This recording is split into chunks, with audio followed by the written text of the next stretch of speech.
Ele era baixo e não muito simpático. Magro e batalhador, não teve formação escolar completa e se recusava a fazer o que não queria.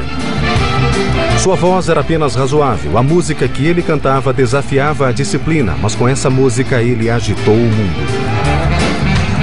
Antes de sua breve vida chegar ao fim, Robert Nesta Marley atuou como protagonista no nascimento e renascimento de um país desrespeitado. E revolveu um apimentado caldo social que suas músicas mantinham em efervescência, onde quer que fossem ouvidas. Nunca existira algo com um nome tão impróprio como o Festival Sorria Jamaica, realizado em Kingston, Jamaica, em julho de 1976. O astro principal, o músico, cantor e compositor reverenciado internacionalmente Bob Marley, apresentou-se sentindo dores excruciantes.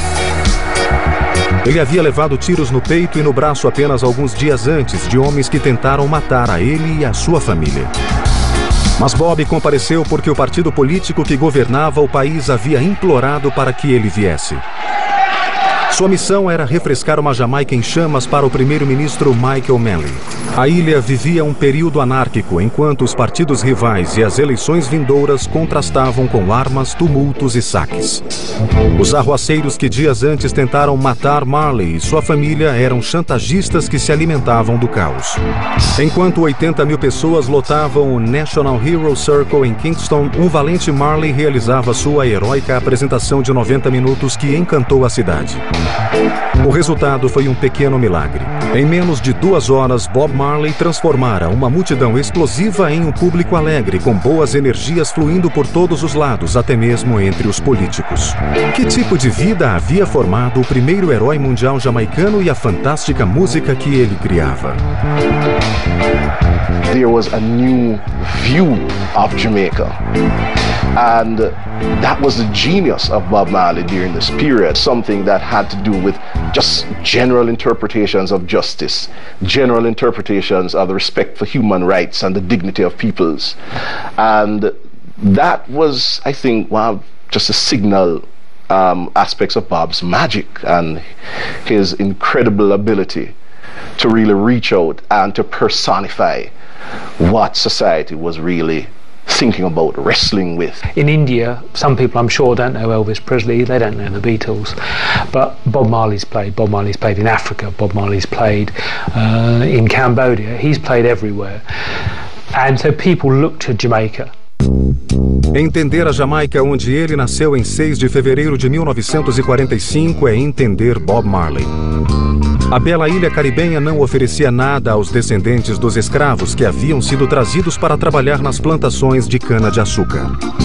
A escravidão terminara, mas os colonizadores britânicos permaneciam apoiados em uma ampla classe baixa.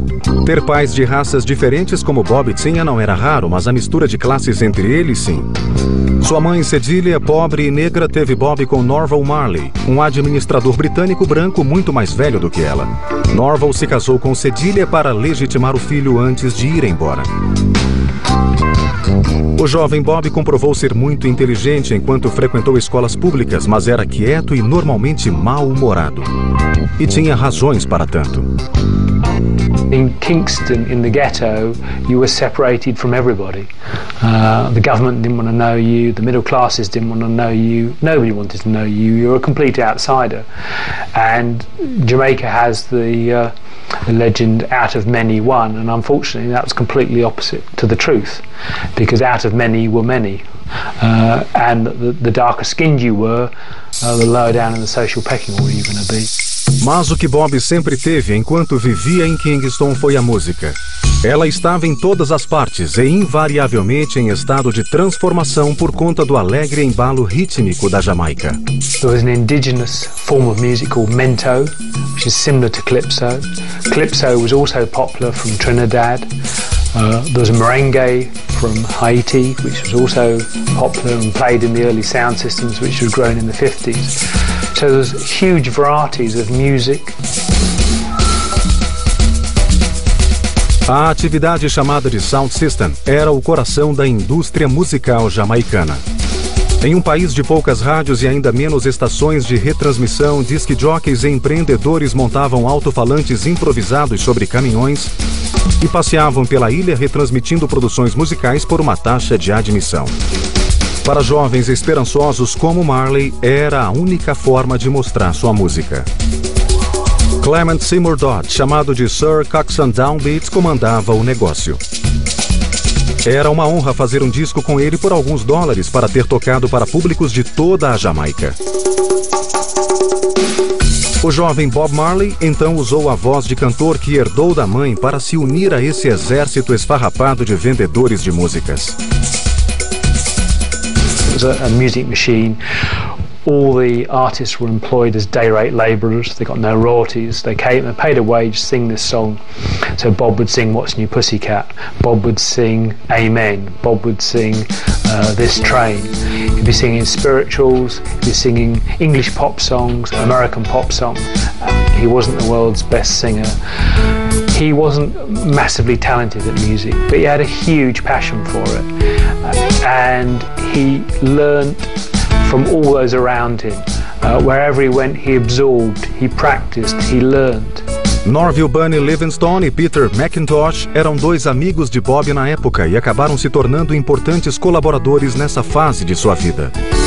Os três participavam de shows de talentos transmitidos nas duas estações de rádio da Jamaica. O som preferido era uma mistura de mento e rhythm and blues, chamada ska, estilo musical de 12 compassos com acentuação melódica na segunda e na quarta batida.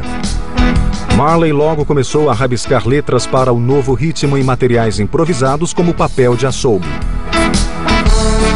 Dodd, na época, já produzia discos gravados em um estúdio chamado Coxsone's Music City. Bob e Bunny Livingstone pagaram 3 libras por um disco demonstração com 2 músicas, Juddy Not e Do You Still Love Me? Coxsone então produziu o formato a ser lançado. Pagou 20 libras e deu a ele 2 LPs gravados.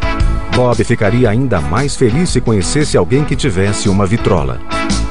Mas Bob Marley, cantor e compositor, já podia exibir seu primeiro produto no ramo musical. O garoto pobre de um país pobre já estava a caminho de um futuro além de qualquer imaginação, exceto a sua.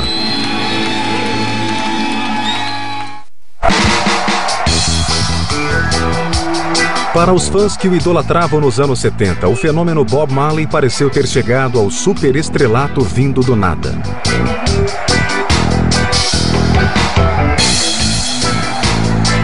Observando com mais atenção, no entanto, eles veriam uma jornada desgastante, repleta de agonia e golpes de sorte.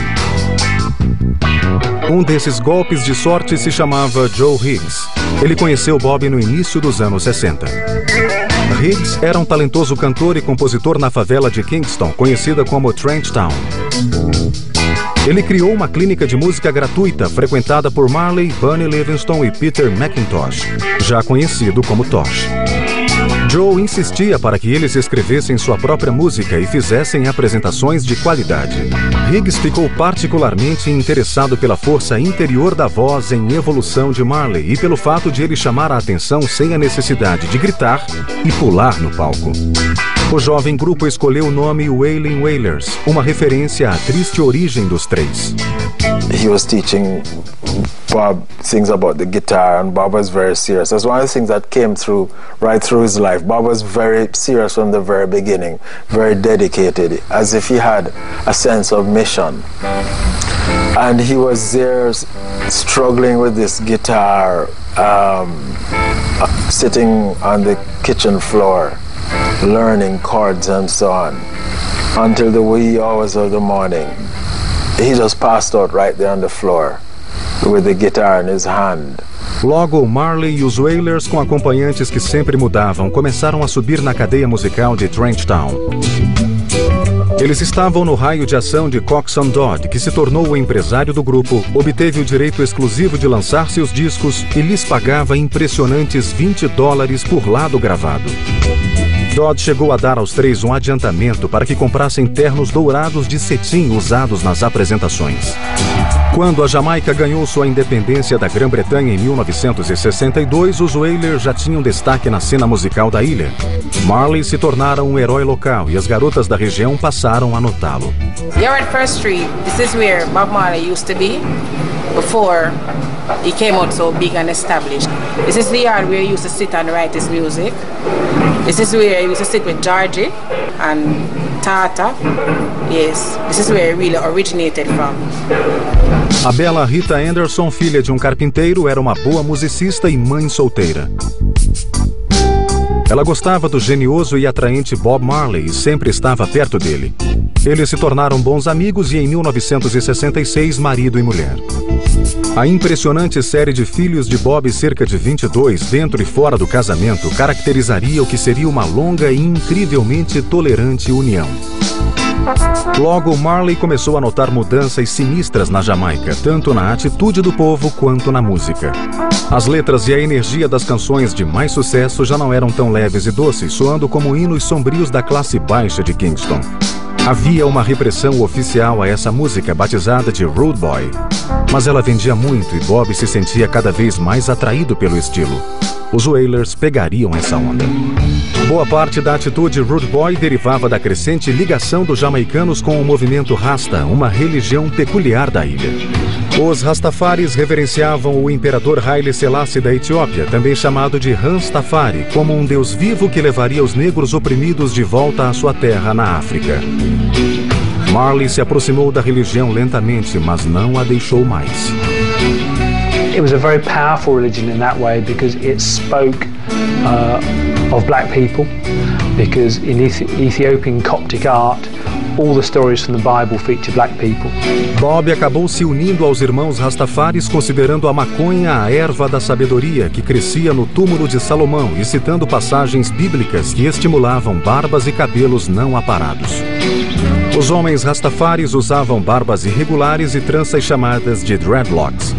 Marley adotou o visual, a erva, o movimento e todos os seus poderosos dogmas, especialmente sua música característica chamada reggae, um estilo que Bob iria transformar. Reggae music is a music created by Rasta people, and it carry earth force. The reggae that was influenced by the Rastafarian movement actually had political and cultural components that were teaching us something, that were giving us a sense of identity and history and connectedness and saying something positive about our experience. It was defining us. Tratava-se basicamente de um padrão incansável, de 2 acordes com a pulsação do baixo e a incisiva bateria.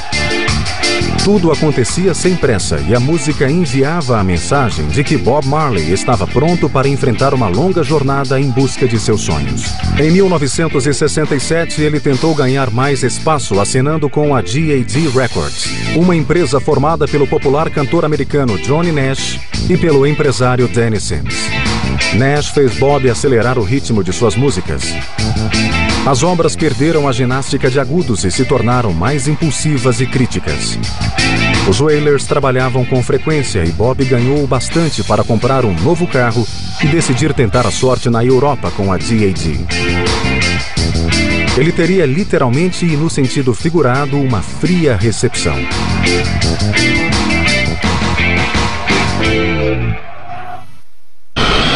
Bob Marley aterrissou na Europa em 1971 e descobriu que o velho mundo seria um lugar difícil para ele e os Wailers. O grupo seguiu para Londres pela GAD após uma apresentação na Suécia ter sido cancelada. GAD Records were hoping to also launch Bob Marley, and he came to London, but he only played it in very small clubs. Very few people ever went to see him. Lived in cheap parts of London, and just hung with the quite large Jamaican immigrant population that was there at the time. As coisas pioraram ainda mais quando Bob acordou certa manhã em Londres e descobriu que Nash e Sims haviam voltado para casa sem ele, deixando os Wailers presos e sem dinheiro na fria Inglaterra.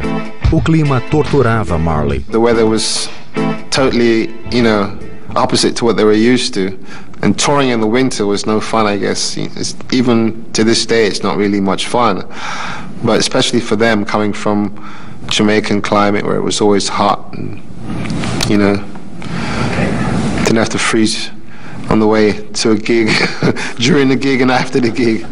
Bob, desesperado, lembrou-se de Chris Blackwell, um empreendedor anglo-jamaicano que gerenciava a Island Records em Londres e já financiara discos dos Wailers. Por sorte, Blackwell, na época, estava começando a sentir o poder do ritmo jamaicano no Reino Unido, tanto nas casas noturnas quanto nas caixas registradoras. Nos Wailers de Marley, ele via um grupo badalado capaz de impulsionar o novo som. Sobretudo com os reforços que Bob conseguira, que incluíam Aston Family Man Barrett, um músico dinâmico, mago dos estúdios de gravação. In Jamaica, in the late 60s, the music bring us together. Bob hear about my kind of bass playing. You know, hear of a bass man called Family Man. So Bob walk over to me and say, "You mean this youth here? Is it them called Family Man? You play all of those wicked bass line what I've been hearing?" I say, "Yes." So Bob said to me, "Then if it's really you play all of those bass line, you're the right man then."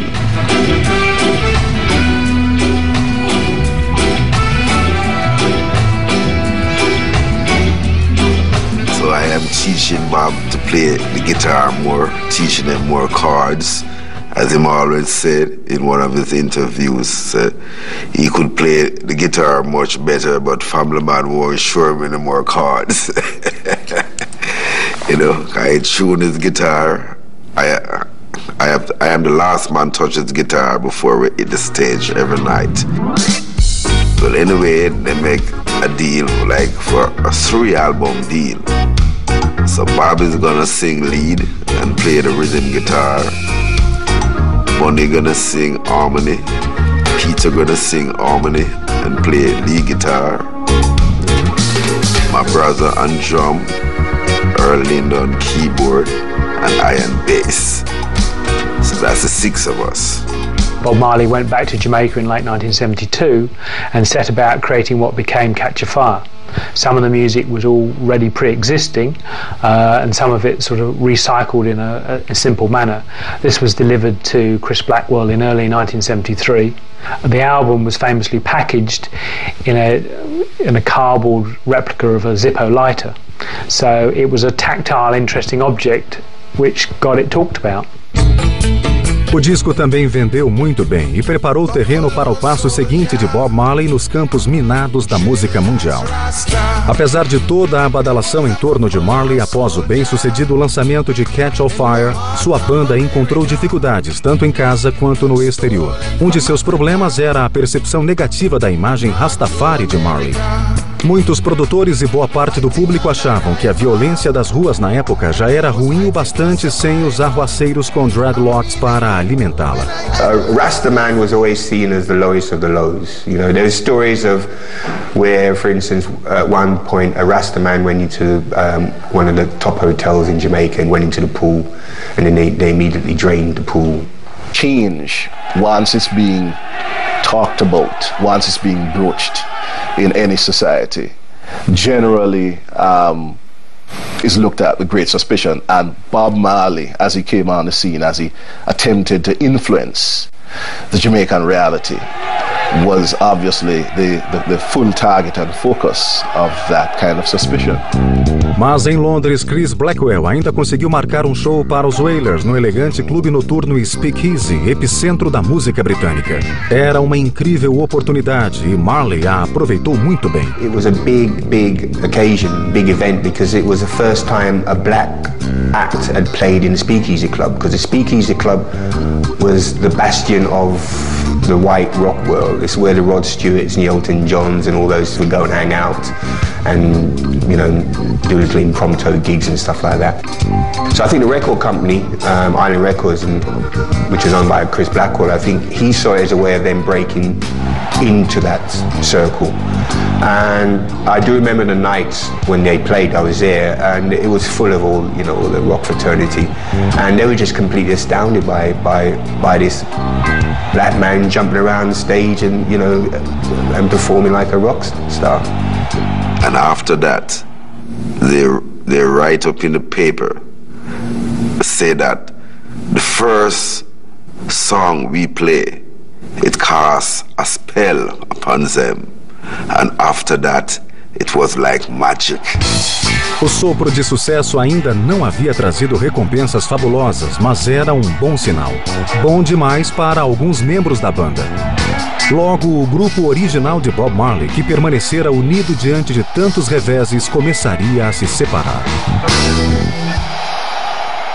Estava errado quem achava que os Wailers sempre haviam aceitado tranquilamente Bob Marley como líder do grupo.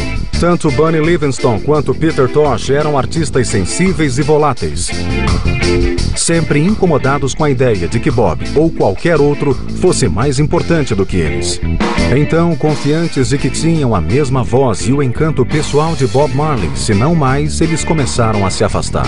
And at the ending of that first year, 72, that's when Bunny Livingston quit the group. I was surprised.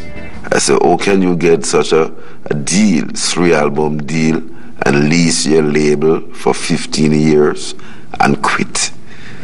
And at the ending of 73, Peter Tosh quit also. So Bob said to me, what are we going to do now? It's only 3 of us leave.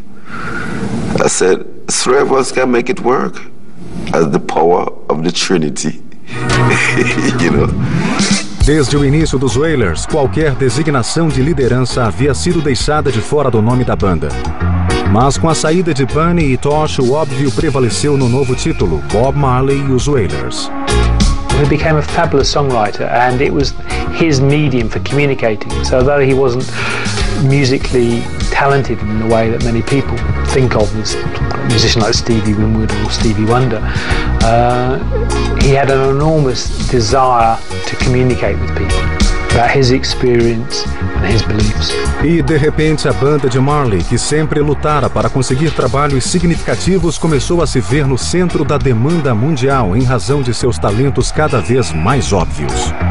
We are working on that album called Natty Dread. A lady came down from Woodstock called Martha Valley. Says she's doing an album called Escape Out of Babylon. And we are to produce the album for her. So we stop our project and record the album for her, overdub, mix it, so she could get it to go back to the USA. So we're back in the studio to finish our album now, Natty Dread. Out of the blue, we get another invitation, come from San Francisco. This was Taj Mahal. He's working on an album called More Roots, and said he hear of us and he like our sound and he want to make a cover version of one of our song called Slave Driver, and he want us to come up to San Francisco and Berkeley to produce it for him. So we went away again. E aonde quer que Bob Marley fosse, a semente do som jamaicano era plantada. There was a big scene in LA at the time about the new concept of music. And when everyone get to find out what the new concept is, it's the drum and the bass. So from that, you know, American music began to mix now with that heavy drum and the bass, you know, to catch the Jamaica dub style. Mas a experiência não se transformou em dólares americanos. Marley se irritava por não ser capaz de captar a essência artística ou comercial do público dos Estados Unidos. Could never crack America. Black Americans never liked him during that period, because Black America had their revolution in the 60s, and they'd now gone up the hill. So for them, it was like, well, man, you know, it's all this, you know, they didn't want anything to do with it, really. It was very hard for him at that point. We did not hear Bob Marley. He wasn't played on our radio stations. He was not visible to us when he first began to come to America. It took time for the message to get through of what this reggae was, what this Rasta was, what this Bob Marley was saying. At that time, we were so miseducated as a people about who we were and what we were about that something from Jamaica or any of the other islands or directly from Africa was considered foreign. I'm really keen that people develop their view of Bob Marley and realise that, you know, he was at it for a lot of years, and global fame only came when he was about 30, and he didn't actually have many years of global fame. Então, Inglaterra e Jamaica seriam o palco do crescimento de Bob Marley e dos Wailers. Crescimento que sempre pareceu mais lento e errático que o merecido pelos imensos talentos de Bob. Ele teria de aumentar a pressão e desta vez enfrentaria problemas. Se antes a agressiva imagem Rastafari de Bob Marley tinha sido um obstáculo para o sucesso dos Wailers, na tumultuada Londres dos anos 70 ajudaria a catapultá-lo para o estrelato. In Britain, in the mid-1970s, there had been riots at Notting Hill. The black community, particularly the Jamaican community, that at one time had been quite quiet and, I suppose, you know, well behaved. There was a new generation coming through who were not going to put up with the notices that could be seen in London of no blacks, no Irish, no dogs, and they came out fighting. A lot of British wealth was off the back of slavery, so there was big movements happening in British society as well, which is undoubtedly something that helped Bob's popularity. But there was a radical view of change, and that change needed to happen on a global scale. Nessa atmosfera altamente inflamável, Marley foi contratado pelo Teatro Lyceum para um show em que libertaria todos os demônios de suas músicas e letras Rastafari sem se preocupar em ser simpático. The place was absolutely packed out, jam-packed. And I'll tell you, it was so packed, it was actually raining inside. The steam, the heat from the people rose up to the ceiling of the building and then came down as droplets of rain.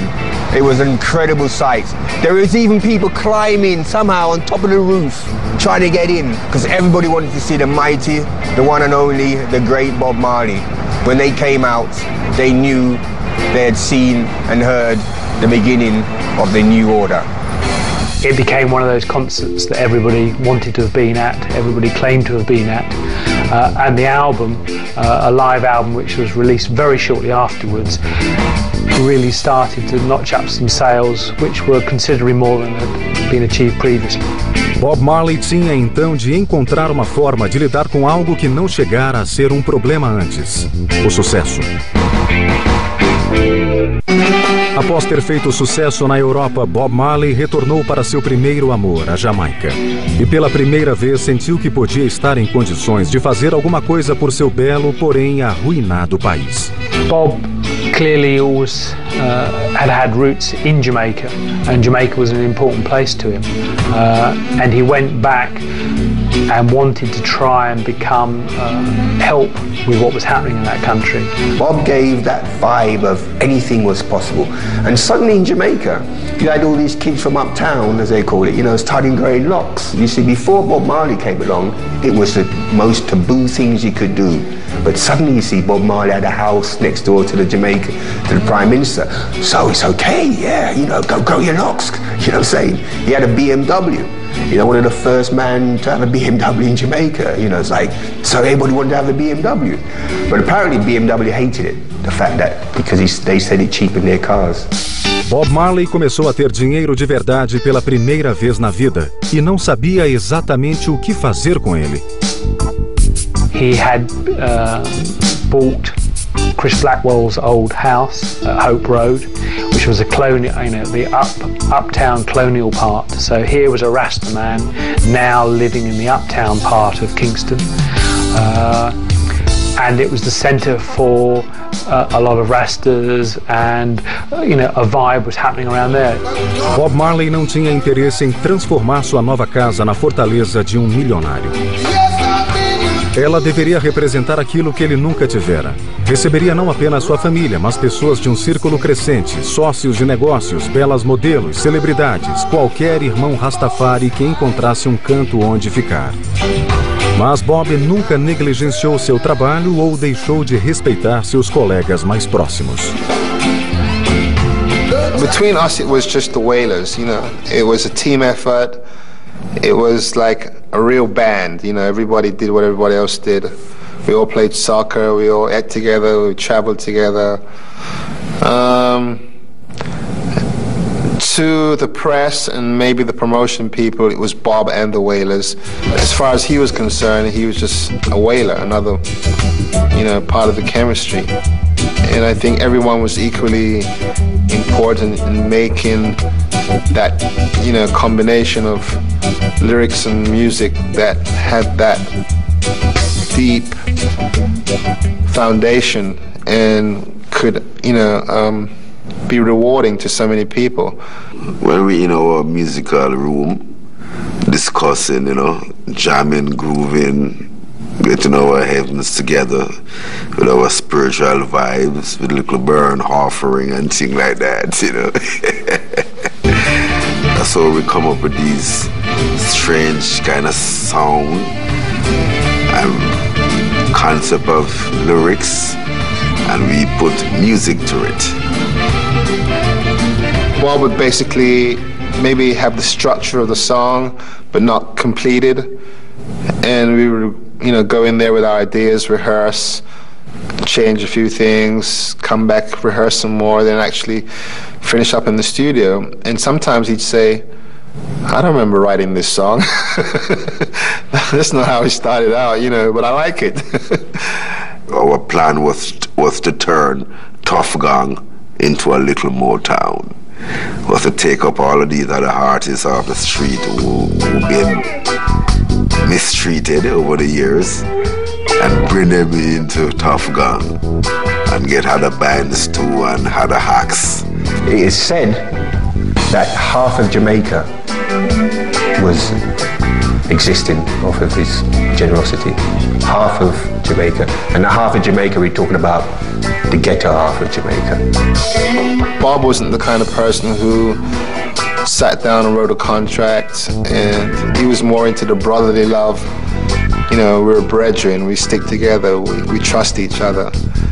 And that was more that type of philosophy, with Rastafarism and godliness and things that he tried to believe in. He tried to practice also.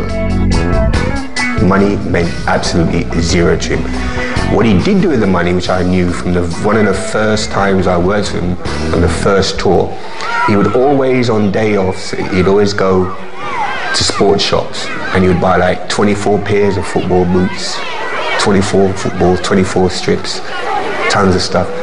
And he'd be going back to Jamaica, to Trenchtown for the kids. That's what the wealth meant for him. Mas se Bob vivia com ternura, não compunha animado pelo mesmo espírito. Seu disco Burning, de 74, estava repleto de canções celebrando o Black Power, como I Shot the Sheriff, Burning and Looting e a efervescente Get Up, Stand Up. Se a polícia via um culto perigoso se formando e estava sempre disposta a tratar um Rastafari com violência, o resto do mundo prestava atenção, até os Estados Unidos. Um agressivo Rastafari estava se tornando a figura mais conhecida do terceiro mundo e os líderes da Jamaica não estavam nada felizes. Cada vez mais os Rastafaris começaram a entrar na política e não eram muito de conversa quando existia um punho cerrado ou uma arma à disposição. Os partidos políticos combatiam a oposição, o ar de tensão passou a dominar o ambiente e Marley tentou ficar de fora de tudo isso. I think he realized quite early on that the best thing was to stay away from politics. Politics in Jamaica was and still is a violent and very dangerous business. Mas a capa de seu novo disco, Uprising, mostrava um homem Rastafari com punhos cerrados e erguidos, dreadlocks cobrindo seus ombros como um revolucionário urbano. Se isso não era uma declaração política, o que seria? A casa da Rua Hope já abrigava um público mais arisco e violento. Bob não sabia como controlar essas pessoas. Seus velhos amigos sentiam que ele os deixava de lado. E Bob passou a se envolver com as mais belas mulheres que lá apareciam. O silêncio de Rita quanto às escapadas de Marley era simplesmente esperado. A ascendência de Bob se confirmou de uma vez quando o idolatrado Stevie Wonder concordou em vir à Jamaica para participar de um show com o astro Rastafari.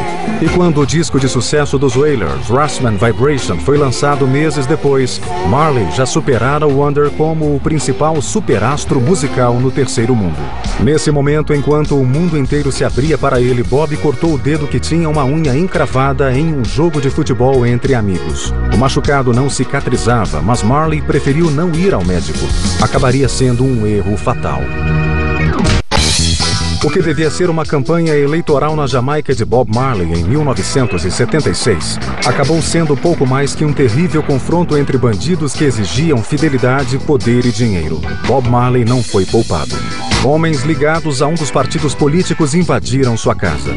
Chamaram-no de capitalista e o pressionaram a participar de um evento batizado Sorria Jamaica, planejado para distrair o povo, indignado do que estava acontecendo com o governo. Mas Bob ainda tinha outros problemas. Ele vinha seguidamente pagando $2.000 a perigosos chantagistas para acertar uma dívida e eles ficaram furiosos pelo fato de seus shows terem interferido nos pagamentos. Dias depois, homens armados invadiram a casa de Marley a fim de matar todos que estivessem lá dentro. Bob foi atingido no peito e no braço, Rita na cabeça. O assistente Don Taylor foi ferido gravemente por 5 balas. As crianças e os outros escaparam da saraivada de disparos. Em razão da pressão externa ou por uma corajosa indignação, o fato é que Bob Marley, com bandagens e sentindo muitas dores, apareceu no festival Sorria Jamaica sem deixar que seu tormento fosse notado. Por dentro, ele não fazia aquilo pelos políticos, mas por seu país. Logo em seguida, Marley deixou o perigo da Jamaica para dar início à breve fase que consolidaria seu legado internacional e ajudaria a dar a seu amado país e a sua música especial o respeito do restante do mundo. He was looking for guitars because when they had the shooting in Jamaica at the end of '76, he had a guitar player, I think, an American by the name of Donald Kingsley. And after the shooting, he must have got totally freaked out and left the band. And they had another guitar player, Al Anderson, before him, who I believe was working with Peter Tosh. So Bob was looking for a guitar player who could play as well as Clapton or anybody else like that, you know. And he was quite happy when he discovered that I could play different styles, ranging from Hendrix to George Benson, you know, to T-Bone Walker.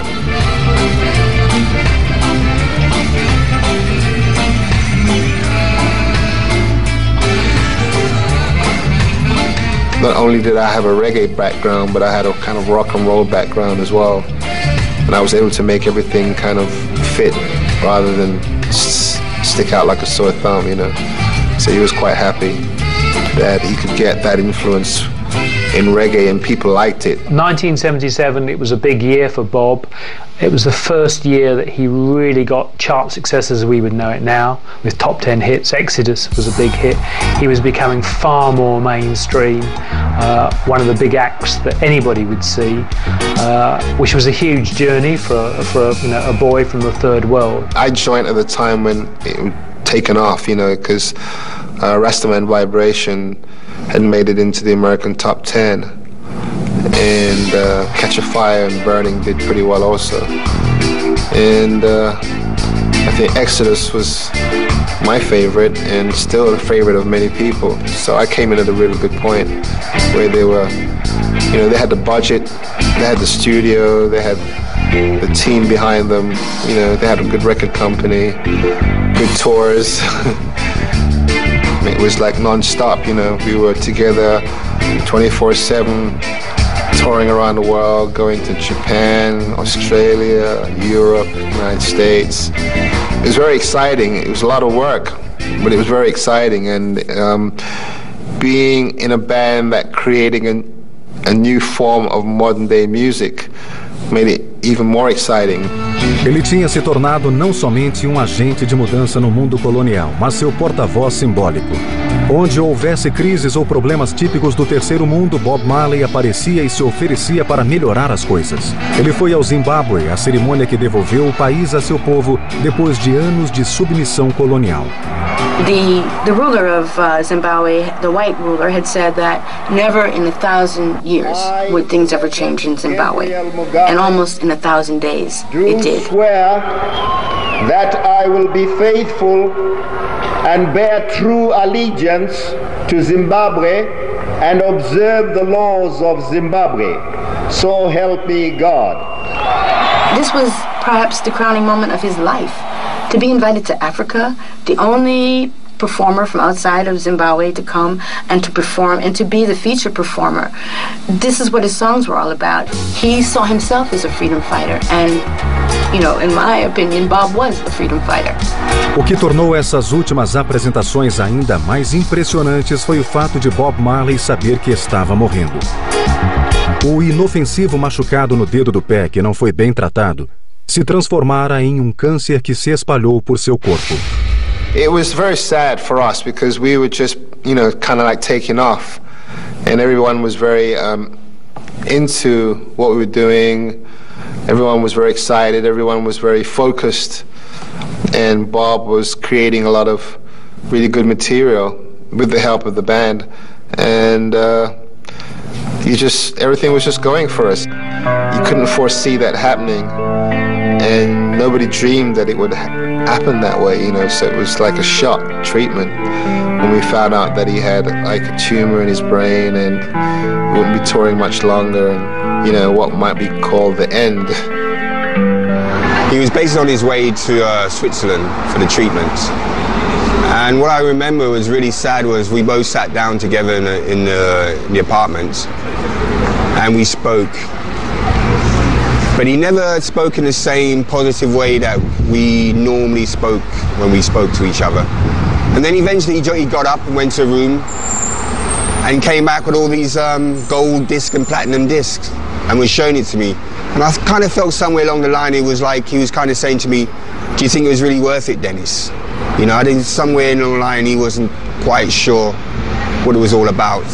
And then he sat down and he started strumming his guitar and he played his song, which I never knew what it was at the time. But eventually I found out when he died, he was actually playing Redemption Song. And maybe I got a first hearing of it, who knows. Long live Bob Marley. The doctor came in one day and Bob said to the doctor, tell me the truth, doctor. I want you to tell me the living truth. Am I going to make it? And the doctor looked at him and said, no, you're not going to make it, you know, Bob. And him said, Bob even asked him and said, how many more days I have to live? And the doctor must have told him like 3 or 4 days. And him said, Bob just started to tell everybody to pack up everything. I'm going back to Jamaica. Ele lutou teimosamente contra a doença por meses a mais do que se acreditava possível. Mas, finalmente, em 11 de maio de 1981, Bob Marley morreu. Tinha apenas 36 anos. Ele foi levado de volta à Jamaica e velado em gigantesco funeral, recebendo todas as honras que fizera por merecer. His message was a protest against injustice, a comfort to the oppressed, a search for peace, and a cry for hope. Infelizmente, a morte de Bob Marley deixou não apenas inspiração e dor, mas uma tristeza especial para o homem que o ajudara a dar forma à sua música e que estivera com ele nas horas mais difíceis. A família formou círculo de proteção em torno de Marley, deixando-o de fora. Like his family and other people that moved around him there, they didn't want Carlton Barrett or family man Barrett to be there.